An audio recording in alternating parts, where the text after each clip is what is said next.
Ancient Universities of India. NALANDA, 425 AD to 1205 AD. History. There are various explanations showing the significance of the name given to the place. According to one theory, Nalanda was the name of a Naga, that is cobra, who lived in a tank near the mango tree to the south of Sankharama. A second account says that the name was the result of the incessant charity given by the Bodhisattva who was living at this place. The third explanation is based on an etymological analysis of the word, which means that endowments incessantly flowed to the institution, but donors had not had the satisfaction of having given sufficiently. Its prosperity, as described later, shows that the third explanation is more acceptable than the remaining two. Long before the Christian era, the place was noted as a religious center. This was the place which was sanctified by the stay of Buddha and his disciples and had witnessed a number of discussions on Buddhist doctrines. This was also the place where Mahavira, the Jain Tirthankara, met Gosala. This was the place of discussion carried on by Nagarjuna and others in the early centuries of the Christian era.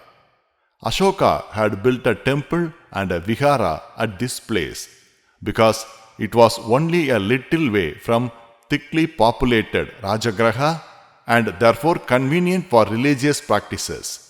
The university was founded by Sakraditya and extended by his son Buddha Gupta Raja and his successor Tathagata Gupta Raja.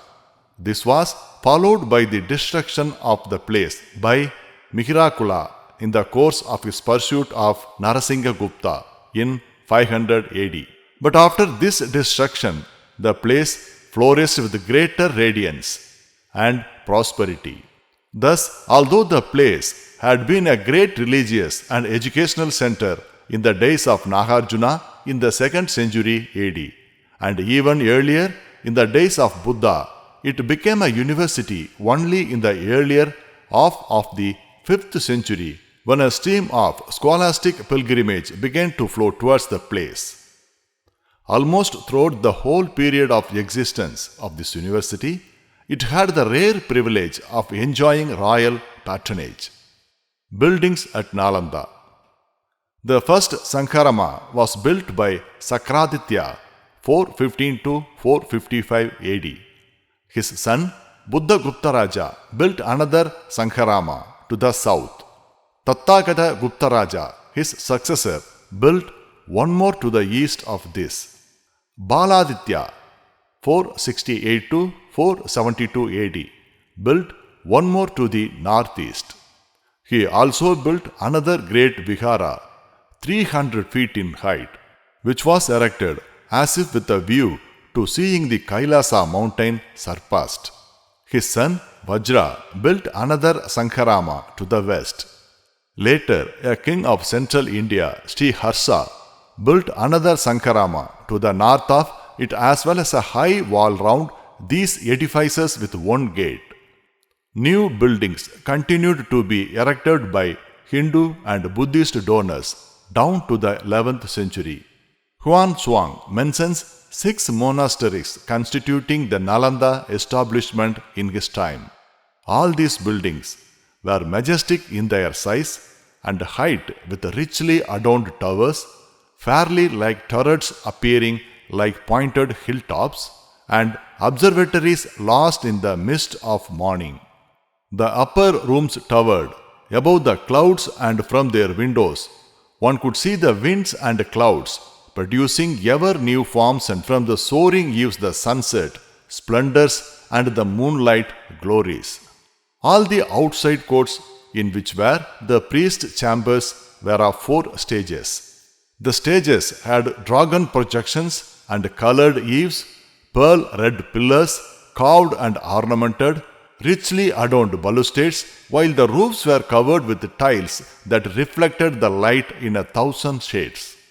The grounds were beautified by the deep, translucent ponds with blue lotuses intermingled with kanaha flowers of deep red color. The place was shadowed by mango groves. Archaeological excavations carried out this place amply bear out the description of the artistic wealth of Nalanda. 3 monasteries have so far been unearthed along with one temple building. The description of one of these will suffice to give a rough idea of the vastness of the monasteries. The north wall of the most southerly of the big monastic complexes measures 203 feet and is 6 feet 6 inches thick. The side walls measure 168 feet and are 7 feet 6 inches thick. The walls are composed of most superior bricks of a light yellowish tint and admirable texture, fitted together so perfectly that in some places the joints between the bricks are altogether inconspicuous. A brickwork, the construction is remarkable, far superior to any modern work. The rectangle formed by the main walls contain cells measuring 9 feet 6 inches, 10 feet 11 inches and 12 inches. Each single-seated cell has one stone bench, a double-seated one having 2. Each room has one niche for a lamp and another for books. Ovens of large sizes that have been unearthed so that there was common messing. In the corner of the courtyard of each monastery, a well has been unearthed.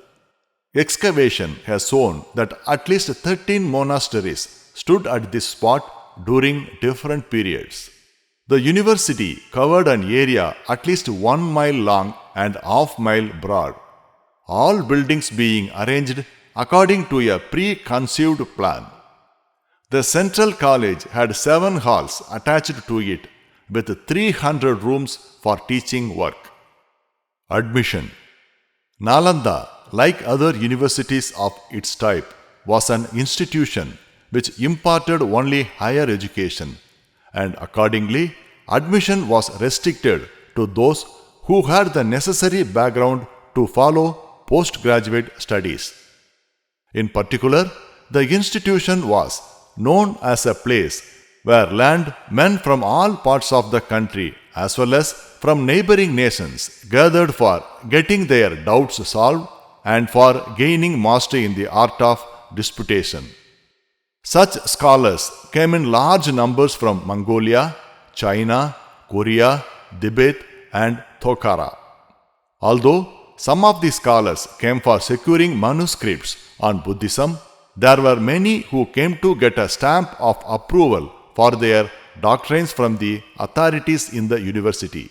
It was because of this that those who wanted to get entrance to the university had to undergo a very strict examination. Huan Xuang has pointed out that only 20% of those who came seeking for admission came out successful at the examination, and the remaining had to go back in disappointment. Those who examined the candidates seeking admission were experts in religious controversies and were always ready with difficult problems to try the competence of aspirants for admission. The probable age of admission, therefore, must have been not less than 20.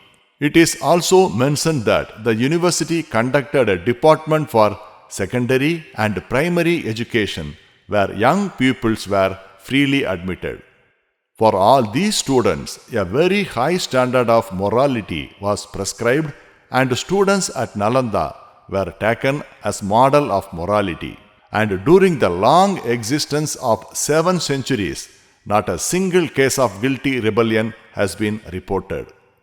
Boarding and lodging arrangements for students. In all Buddhist institutions, boarding and lodging were offered free except in such institutions as were intended for imparting education to the laity. Inasmuch there is much that is common to Hinduism and Buddhism, it is natural that in this respect also, things should have been much the same as in Hindu institutions. It has been pointed out in some places that the teacher, as he took no fees, made the student work in his ashrama or vikara. This would apply only to Buddhist teachers, and that too in the earlier days of Buddhism, when donations were not pouring in. In later days, perhaps fees were not insisted upon, nor was any preferential treatment given to students who were rich and paid fees. There were periods in the history of Buddhist education when vikaras or monasteries offered every facility because they owned excessive wealth, and it is impossible to speak of fees being charged on a compulsory basis. That Buddhist students were required to go for begging alms does not indicate the poverty of the institutions where they received their education. The institutions were rich in wealth and materials, so there must have been some other reason behind it. Begging was prescribed because of its educational advantages, as was the case in Hindu institutions. There the student begged not for himself, but for the support of his school.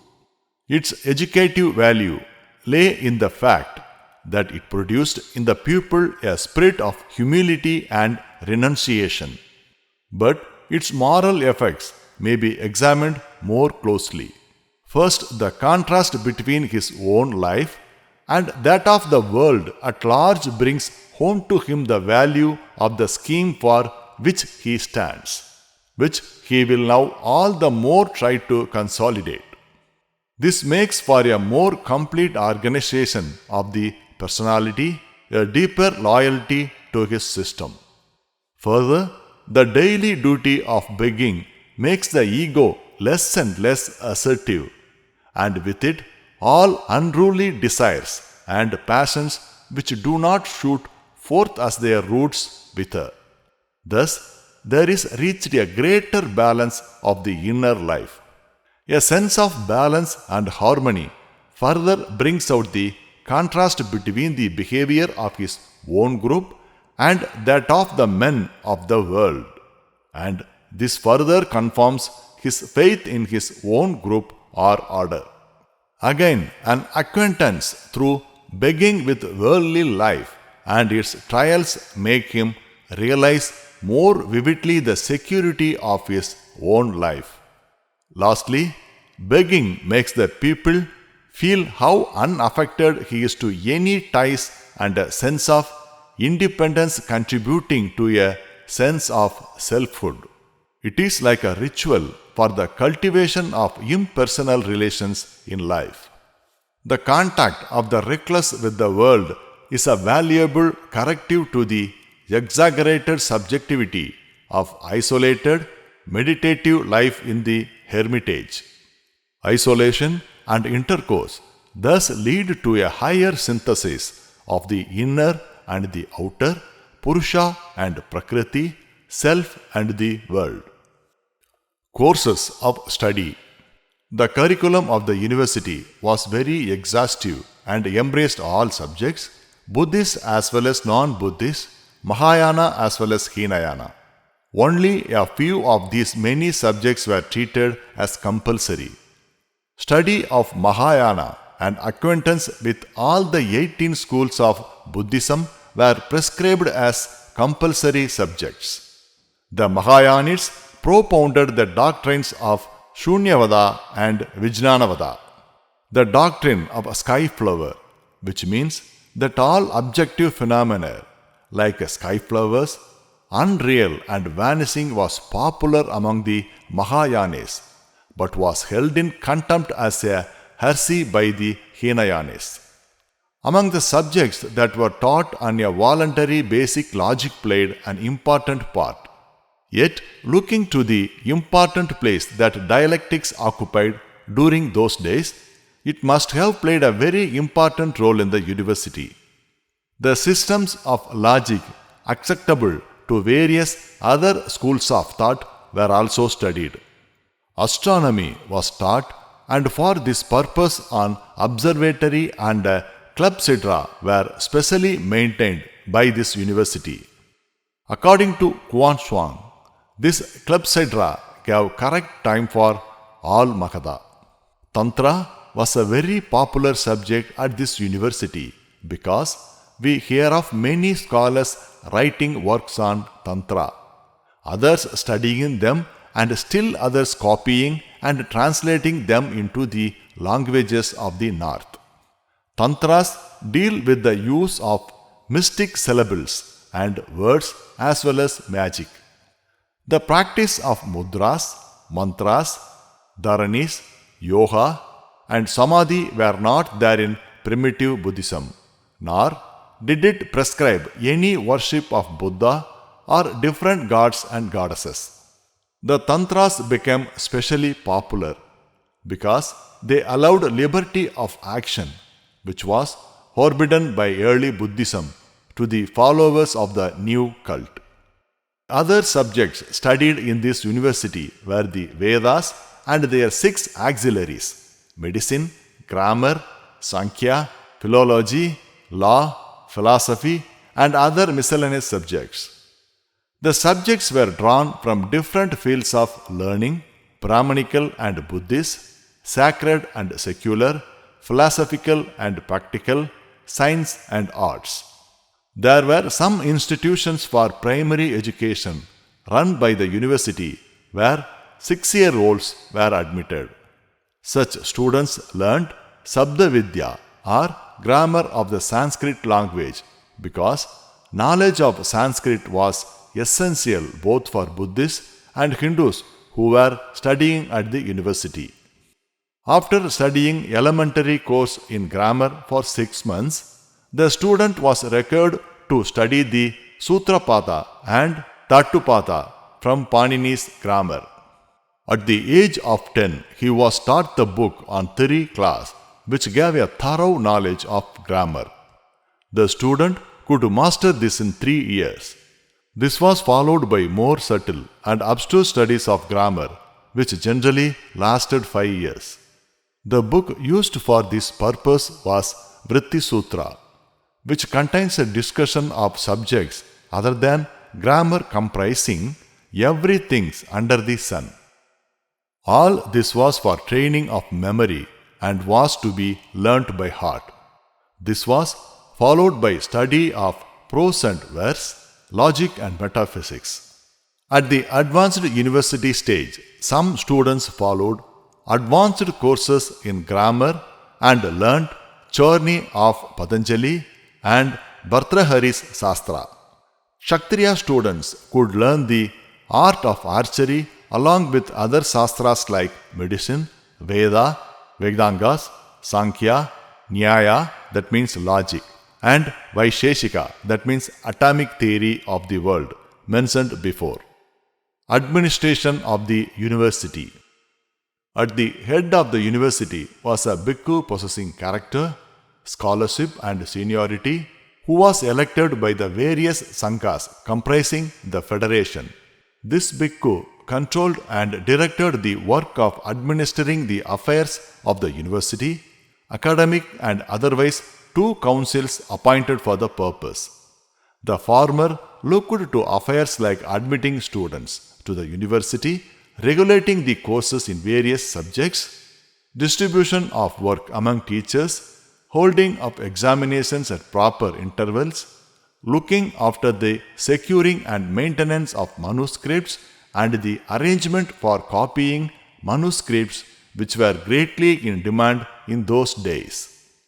The other council attended to the financial aspect, construction and repairs of buildings, securing and supply of food to the inmates, arrangements of clothes and medicines, allocation of rooms to the students and teachers according to their standing, and the distribution among the residents of the menial work connected with the working of the university.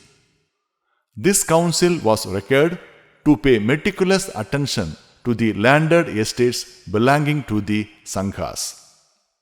Leasing out the land to farmers, collecting and storing of corn received from tenants, and the distribution among various messes was an important duty of the council. In spite of this method of control of federated basis, the independence and efficiency of each constituent group was maintained. The constituents of the federation were individual teachers, each with a group of students of his own living under his guardianship and responsible for the health and studies, manners and morals, and the spiritual progress of his students. These students, because they formed a part of larger federation, could partake of a wider academic and collective life with its own advantages. Unlike Hindu institutions, which were isolated and independent of each other, and which depended upon ideal succession of teacher and disciples, these schools had federated themselves into larger units called viharas or monasteries. The independence and efficiency of each constituent school was maintained, and relations between the constituent groups were adjusted by means of rules provided for the purpose. Rules for both the teachers and the taught were framed by the federation for maintaining harmony of relations, for preventing controversies among professors, and for maintaining academic etiquette. Every teacher, upajihaya or acharya, was independent of the federation in regard to the maintenance of discipline, and the federation could inflict punishment upon his pupil directly only in the case of serious offenses like destroying life, stealing, committing impurity, lying, drinking, defaming the Buddha, Dhamma and Sangha, holding false doctrines and misconducts with bhikkhunis, that is, Buddhist nuns. Thus, there was a judicious mixture of independence and restrictions. Finance.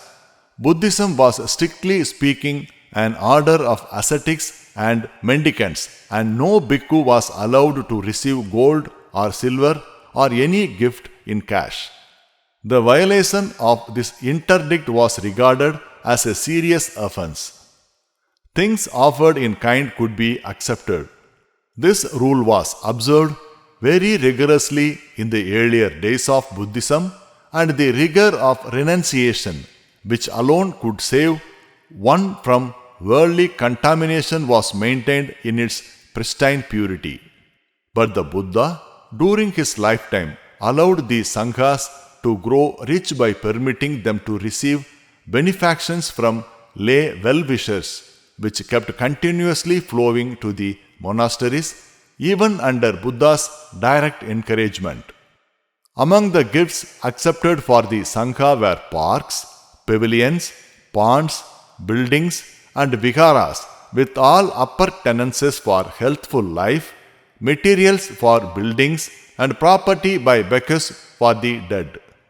The Buddha encouraged such donations by declaring them as meritorious deeds. Sometimes standing invitations for meals were given to bhikkhus. Lay devotees many times supplied provisions to the Sanghas in the form of ghee, butter, oil, honey and molasses, and sugar. Even from its beginning, the place was rich in money, as its very name indicates.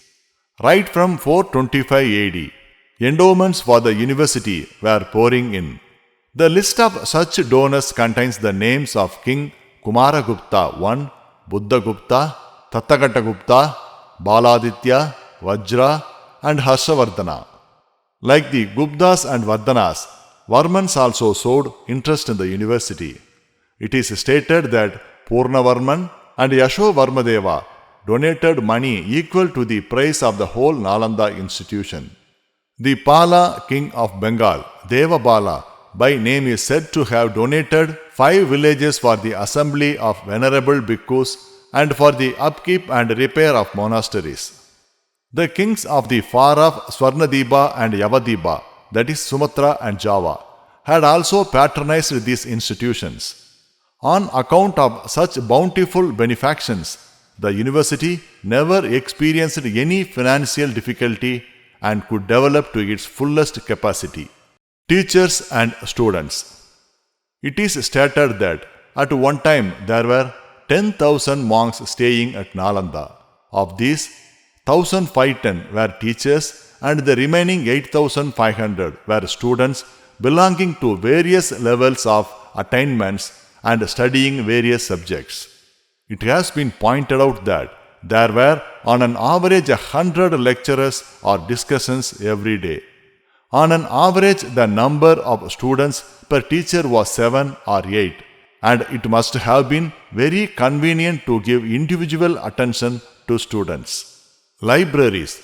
The university had a large collection of manuscripts on various subjects in various languages, stored up in 3 splendid buildings, appropriately called Ratnasagara, Ratnodadi, and Ratnaranjaka.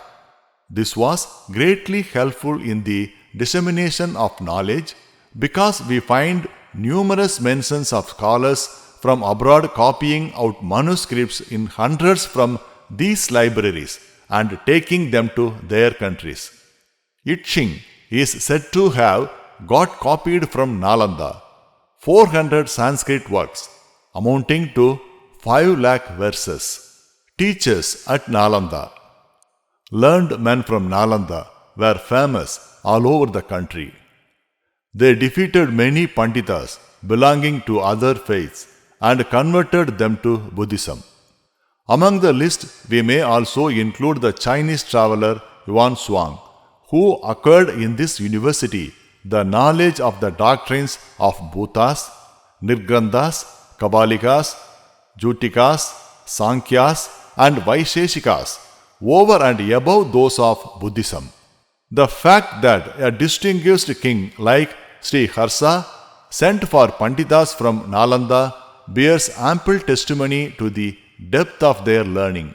The Panditas of this place were accepted as authorities even on Hinayana doctrines of Buddhism, although the university championed the cause of the Mahayana doctrine.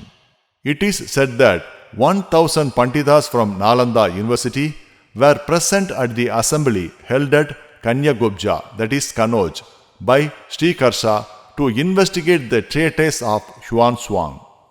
We give below some important information about famous teachers who lived at or were associated with Nalanda. The names of Nagarjuna, Vasubandhu, Dinaha, Padmashambhava, Shantarakshita, Aryadeva, Rahulabhadra, Asanga, Jayadeva, Chandrakirti, Dharmabala, Gunamati, Stiramati, Prabhamitra, and Jinamitra are traditionally associated with this famous university. We have detailed information about some of them. Nagarjuna, he was a colleague of Aryadeva. Both of them discovered a deeper meaning in Buddha's preaching and founded and popularized a new form of Buddhism called Mahayana and gave it a philosophy named Madhyamika. This occurred in the later half of the 2nd and the earlier part of the 3rd century. Aryadeva. He was one of the scholars of Nalanda who lived in the 4th century AD. He was the author of 3 works. All of these were translated into Tibetan. His last work, known as Madhyamika Brahmagattanama, was written at the request of the king of Jambudvipa and was translated into Tibetan by Ubadhyaya Dibangara Srinyana. He was the follower of Nagarjuna and assailed the Sankhyas, Vaisheshikas, and 20 other doctrines. Vasubandhu. Anecdotes point out that Vasubandhu composed the Paramartha Saptati to oppose the doctrine of Sankhyas contained in the Sankhya Saptati and reconverted King Baladitya from Sankhya to Buddhism. He commented upon a number of works on Mahayana. He flourished between years 420 and 500 AD. Asanga. He completely evolved the doctrine of Yogacara. It is he who grafted on the Mahayana the practices of yoga, union of the individual and the universal spirit, and mystical and other practices of abstract meditation. He wrote 3 works on Mahayana. Stramati. Yuan Shuang speaks of him as a founder of a monastery at Vallabhi and describes him as a person the streams of whose superior knowledge spread about even now. He played an important role in spreading Buddhism to Tibet. He is supposed to have written a number of books on Mahayana. He flourished between the years 460 and 550 AD. Dharmabala. He was the son of a high official at Kanchipura in the south, but embraced Buddhism even in his youth. His services to the cause of Buddhism are of inestimable value. It is said that he vanquished a heretic adversary who had defeated all the Buddhist Panditas and converted them to Buddhism. He also defeated 100 champions of Hinayana Buddhism. After coming to Nalanda, he became the chief Pandita of the place. He was the author of a grammatical work called Varna Sutra Vrittinama. He wrote 4 Buddhist works in Sanskrit, which are all translated into Tibetan. He flourished between 550 and 650 AD. Silabhadra. He became the head Pandita of Nalanda after Dharmapala. He was the son of a king in East India and a Brahmana by caste. In pursuit of newer realms of knowledge, he renounced his regal honor and comfort as well as his caste. In the course of his wanderings, he came to Nalanda, which was not far off from his place where he was initiated into the principles of Buddhism by Dharmapala. At the early age of 30, he defeated a reputed heretic of South India by his profound and subtle arguments. Much against his will, he had to accept the donation of a village from the king of the land as an appreciation of this victory. From out of the proceeds of this gift, he built a magnificent monastery. As the head of Nalanda, he received Yuan Shuang and appointed Jayasena to teach Yoga Sastra to the Chinese visitor. It was at his insistence that Yuan Shuang visited Kamarupa, that is present Assam, for converting Kumara Raja and his family to Buddhism. Only one work is assigned to him, viz. Arya Buddha Bhumi Vyagyana, although he must have written many books. Santideva. He lived between the years 695 to 743 AD. He was the son of King Manjuvarman. His mother advised him to go to the country of Bodhisattvas. He entered the Nalanda University, where, as a result of his sobriety and solemnity, he was given the name Santideva. He studied 3 Pitakas at that place. Santarakshita. He was the first Pandita who was officially invited to Tibet by King Sri Shandan Shan. His presence there was not welcomed by the people, so he was sent to Nepal. Later, along with Padma Shampava, he erected a monastery in Tibet, of which he was the first head. After propagating the cause of Buddhism in Tibet for a period of 13 years, he died in 762 AD. Padma Shambhava. He was the son of Indra Bodhi, the king of Udayana.